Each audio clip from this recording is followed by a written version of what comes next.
5 green arrows in a row and 4 free transfers to attack FPL Gameweek 28. How are we so far through this season already? Help me get this one to 1,000 likes and subscribe to the channel. Let's get into it. Starting off with how my game week 27 went then, I finished on 57 points, which gave me another green arrow into the top 500k for only the second time this season. But with that stack of transfers, I'm hoping I can really push on from here. The big performance, Nico O'Reilly with a 17-pointer. Ultimately, I decided to roll the transfers, which has put me in a powerful position. That meant that I started O'Reilly and Richards with a combined 23 points. It was a bit disappointing in terms of the midfield though, with plenty of blanks in there. Defcon from Semenyo helped.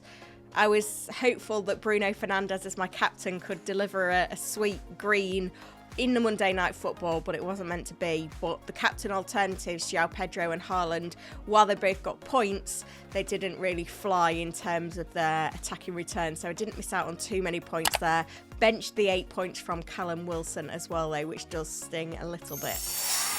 The form versus fixture charts make interesting reading going into game week 28. If we start off with the form charts, and it's still Arsenal who are top, so maybe managers might be wavering on whether to keep Arsenal assets or sell, but in terms of their attacking perspective, they've scored 10 goals in the last 4 game weeks. So in that respect, they are miles ahead of the chasing pack and looking very steady. Man City, the other team up there. Remember, these are 2 teams that likely won't have a fixture in game week 31. Chelsea are third, but significantly their run of positive fixtures is now coming to an end. At the opposite end of the charts, we've got Wolves, West Ham. No interest in investing in them right now. Nottingham Forest and Spurs are down there as well. When we look at the fixture charts, this is where it's all changed because no fixture for Arsenal or Wolves in game week 31 sees them at the bottom of the charts. We see some hashing for Man City and Crystal Palace with their future fixture for game week 31 on thin ice. I'll explain more about that in a moment. At the top of the chart is Fulham. 3 home games in the next 4 against Spurs, West Ham and Burnley. Bournemouth are up there as well, also with 3 home games in the next 4 against Sunderland, Brentford and Manchester United, with a trip to Burnley in there as well. Liverpool are third, West Ham at home, Wolves away, Spurs at home, Brighton away, a team I currently have no investment in. If we put all of that together, it is Liverpool who are top of the charts. It is very close at the top though. Liverpool first, Fulham second, City third. Not a lot to separate them at all. Arsenal are in 7th, but when you take out the blank, they would be higher. So again, investment in them needs to remain, in my opinion.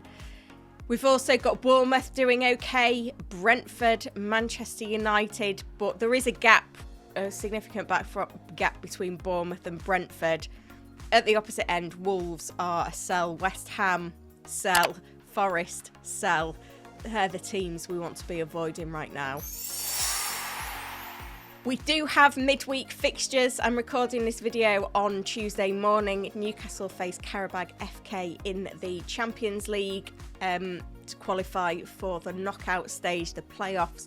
They are 6-1 up after the first leg though. And then on Thursday evening, we've got Forest against Fibonacci. They are 3-0 up going into that home game in the Europa League. And in the Conference League, Crystal Palace v Zrinjski.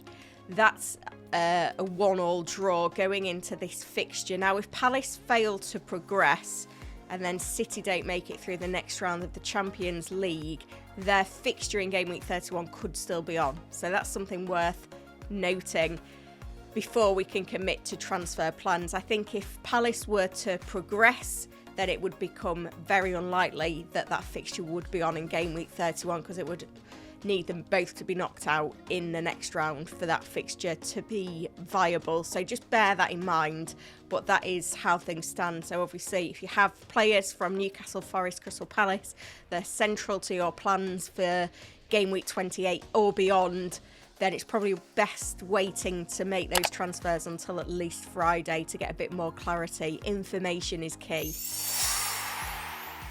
Let's have a look at my transfer plans then. I've got 4 free transfers, 0.8 million in the bank. Again, I'm a little bit confused about which transfers to make, but I'm pleased that I rolled last week because having 4 free transfers rather than 2 free transfers this week feels important. And I think it's really important now to be making transfers that are long-term, keeping in mind that there are blanks in game week 31, keeping in mind that we may want to wildcard come game week 32, but we can roll all our transfers over. I guess the team that I don't want to be invested in as heavily anymore is Chelsea. I've kind of looked for the weak links in my squad. I'm happy with David Raya, and in game week 31 it probably will be a case of playing Dubravka against Fulham away. I'm okay with that. Gabriel, I don't want to sell him in the short term either. O'Reilly is obviously keeping his place. But yeah, this week I'd have to play Richards against Manchester United away if I didn't sell Chalobah. So I think he will go because the Chelsea defence haven't looked great in recent games. I haven't actually kept a clean sheet since game week 22. And I think using the form versus fixture charts, it's going to be Van Dijk who's coming in. He has got a goal and an assist in the last 2 game weeks, 3 attacking returns in the last 5 game weeks. West Ham at home, Wolves away, Spurs at home, Brighton away. Feels like a really great entry point. Yeah, we are a bit lulled by the back-to-back clean sheets and the back-to-back double-digit hauls, but I think the play is there to get Virgil this week. And then I look at my attack. Rice, Semenyo, Fernandes, Haaland are all holds for me. But I'm looking at João Pedro and Enzo. I don't really want to be doubled up on Chelsea anymore. Wilson, I think the fact that Fulham are second in the Form V fixture charts means that he stays. Calvert-Lewin, I'm shaking on, but then I look at the charts and Leeds are doing okay in that table. Calvert-Lewin himself, though, he has just the 1 goal in the last 4 game weeks. He does miss games from time to time as well. If I was just buying this week, just focusing on the players I want to buy, I look at my forward line, I am nervous that I don't own Ekitike or Thiago. However, I cannot get to either of them easily. I mean, I could go from João Pedro to Thiago, but I just can't drop João Pedro. He's been phenomenal for me. He's got attacking returns in the last 6 game weeks. I know the fixtures are tough, Arsenal away, Villa away, Newcastle at home, Everton away, but I still back him at the moment. And Thiago hasn't been doing it either. He's got just 1 goal in the last 6 game weeks for Brentford. The fixtures are easy for Brentford. They're so unpredictable, though, in terms of what you're going to get out of them. So I think I am going to make peace with the fact that I'm going to hold João Pedro and I'm going to hold Calvert-Lewin. I'm going to hold Wilson. Enzo feels like the weak link. Now, I don't need to replace any of them, but I feel like Enzo is the one most likely to go. The only reason I wouldn't sell him this week is just because of not really knowing who the best replacement is. Like, there's a lot of talk about Brentford midfielders. Bournemouth midfielders are getting a lot of attention as well. Obviously, I own Wilson, which definitely helps me.